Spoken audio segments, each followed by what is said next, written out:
सोम प्रदोष व्रत कथा महिमा।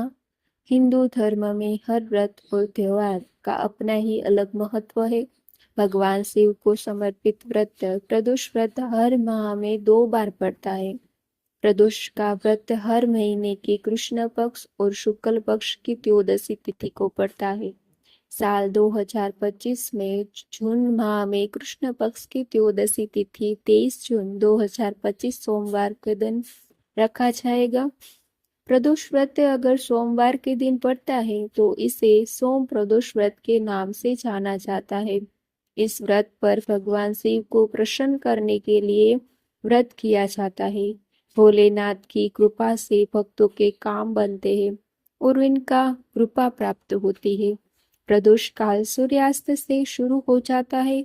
जब त्रयोदशी तिथि और प्रदोष साथ साथ होते हैं, इस समय को शिव पूजा के लिए सर्वश्रेष्ठ माना जाता है। सोम प्रदोष व्रत की पूजा विधि। सुबह जल्दी उठकर स्नान करें और सफेद वस्त्र धारण करें। भोलेनाथ की आराधना करें। बेलपत्र, गंगाजल, अक्षत, धूप, दीप आदि अर्पित करें। प्रदोष काल यानी शाम के समय मुहूर्त भगवान शिव की विधि विधान से पूजा करें। ओम नमः शिवाय मंत्र का जाप करना चाहिए। प्रदोष व्रत कथा पढ़े। भगवान शिव की आरती करें। सोमवार के दिन जो प्रदोष व्रत आता है उसे सोम प्रदोष व्रत कहते हैं। सोमवार के दिन प्रदोष व्रत होने से इसका फल 2 गुना हो जाता है, क्योंकि भगवान शिव का 2 गुना आशीर्वाद भक्तों को मिलता है। मान्यता है कि इस व्रत को करने से व्यक्ति के सारे कष्ट दूर होते हैं, साथ ही सारी मनोकामनाएं भी पूरी होती है। बहुत ही समय पहले की बात है। एक नगर में एक निर्धन ब्राह्मणी अपने पुत्र के साथ रहती थी। उसके पति का निधन हो चुका था और अब उसका संसार केवल उसका बेटा था। उसके पास कोई आर्थिक साधन नहीं था, नहीं कोई सहारा। ऐसे में वह रोज सुबह अपने छोटे बेटे के साथ भिक्षा मांगने निकल जाती थी और जो भी थोड़ा बहुत अन्न मिलता उसी से दोनों का गुजारा चलता था। एक दिन जब ब्राह्मणी रोज की तरह भीख मांगकर लौट रही थी तो उसने रास्ते में एक युवक को देखा जो बुरी तरह से घायल था और दर्द में घरा रहा था। ब्राह्मणी के दिल में दया उमड़ पड़ी।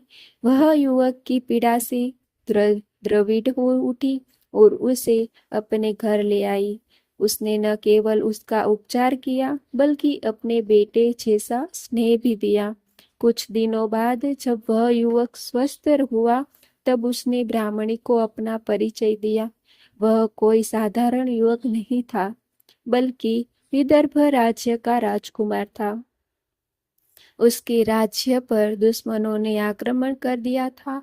उसके पिता को बंदी बना लिया था और वह स्वयं जान बचाकर भाग निकला था। भाग्य ने उसे इस विपत्ति में डाल दिया था। अब वह राजकुमार ब्राह्मणी और उसके पुत्र के साथ रहने लगा। ब्राह्मणी ने अपने सीमित संसाधनों में भी उस राजकुमार को पूरी सेवा की। इधर ब्राह्मणी इस हर सोमवार को सोम प्रदोष व्रत श्रद्धा और नियमक पूर्वक करती थी। वह शिव भगवान की सच्ची उपासिका थी। उसका यही व्रत उसके जीवन का सहारा बन गया था। इसी नगर में अंशुमती नामक एक सुंदर और बुद्धिमती गंधर्व कन्या अपने माता पिता के साथ रहती थी। एक दिन उसने राजकुमार को देखा और पहली नजर में ही उसे पर मोहित हो गई। वह जान गई कि यह कोई सामान्य युवक नहीं है। अगले ही दिन वह अपने माता पिता को लेकर राजकुमार से मिलने आई। उसके माता पिता भी राजकुमार की गरिमा और आचरण से प्रभावित हुए। रात को अंशुमती के माता पिता को शिव भगवान ने स्वप्न में दर्शन दिए और आदेश दिया कि इस राजकुमार का विवाह उनकी पुत्री अंशुमती से कर दिया जाए। अगले ही दिन उन्होंने श्रद्धा पूर्वक शिव का पूजन कर दोनों का विवाह कर दिया। विवाह के कुछ समय बाद ब्राह्मणी के व्रत के पुण्य प्रभाव और गंधर्वों की सेना की सहायता से राजकुमार ने दोबारा अपनी सेना एकत्रित की और विदर्भ पर फिर से विजय प्राप्त की। उसने अपने पिता को बंदी गृह से मुक्त कराया और राज्य पुनः प्राप्त कर लिया। राजकुमार अपने जीवन में आए इस चमत्कार के लिए ब्राह्मणी को श्रेय देने लगा। उसने ब्राह्मणी के बेटे को अपना प्रधानमंत्री बना दिया और स्वयं गंधर्व कन्या अंशुमति के साथ राजपाट का संचालन करने लगा। उस दिन से लेकर जीवन भर वह हर सोमवार को सोम प्रदोष व्रत करता रहा। ब्राह्मणी के व्रत के पुण्य से न केवल उसका जीवन सुधरा बल्कि राजकुमार का खोया हुआ भाग्य भी वापस मिला। इस कथा से यह स्पष्ट होता है कि यदि श्रद्धा और भक्ति से भगवान शिव की उपासना की जाए तो जीवन की सबसे कठिन परिस्थितियां भी सरल हो जाती है। हर हर महादेव।